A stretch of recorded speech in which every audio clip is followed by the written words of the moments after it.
Ni mpenzi mwana michezo hasa mpenzi wa klabu kubwa Tanzania, hapa nazungumzia klabu ya Simba Sport, na leo tuko tunajadili masuala mengi ya msingi kuhusiana na klabu yetu ya Simba Sport ambayo tunakwenda kucheza mchezo wa pili wa makundi, lakini kuna masuala mengi yamejitokeza hasa kuhusiana na hili swala la kocha mkuu wa klabu ya Simba Sport baada ya mchezo kumalizika, mchezo ambao tumepata kipigo cha goli 1-0. Licha ya kwamba hatukucheza vizuri kwa dakika zote 90, tumekosa nafasi za kutosha na si wakati wa kuanza kutupiana vidole. Tusubiri tumalize mchezo wa pili na tuanze kuona ni wapi tunakwenda, wapi tunatokea. Lakini kuna suala la msingi ambalo linazungumzwa sana na hasa mashabiki wa Simba, wale ambao wamekuwa wakizungumza mara nyingi. Wengi wameanza kumkatia kocha tamaa, na hii inapelekea kocha kushindwa kufanya maamuzi sahihi,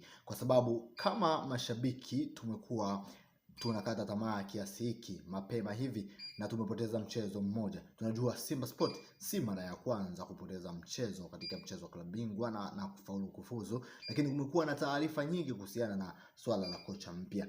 Watu wanamtaka kocha mpya, watu wanamtaka kocha mpya. Sasa kwa nini wanamtaka kocha mpya? Ukiangalia jinsi tulivyocheza, kocha anaweka mfumo wake kwenye timu. Kuna muda unaona kabisa tunakwenda kwenye njia sahihi, lakini kuna muda unaona kama tunapoteana. Sasa kipi kifanyike wakati huu? Tukiweka pressure sana kwa timu, tukiweka pressure sana kwa uongozi, tukiweka pressure sana kwa viongozi, tutakuwa kama klabu ya Dar es Salaam Africa msimu uliopita. Walimfukuza kocha mchezo wao wa kwanza, walimfukuza kocha kabla ya mchezo, walimfukuza kocha baada ya kuanza makundi, na makundi yameisha, wana kocha mwingine. Ukiangalia ile distance ilisababisha wao kushindwa kufuzu kundi, licha ya kwamba walikuwa wameshafika hatua ya kuweza hata kufuzu kundi hilo katika mchezo wa mwisho ambao walishindwa kupata goli moja la kuwavusha.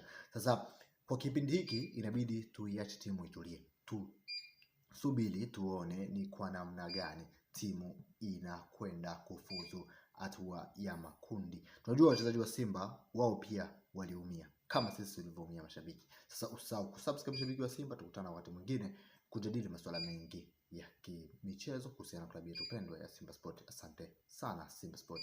I love you guys.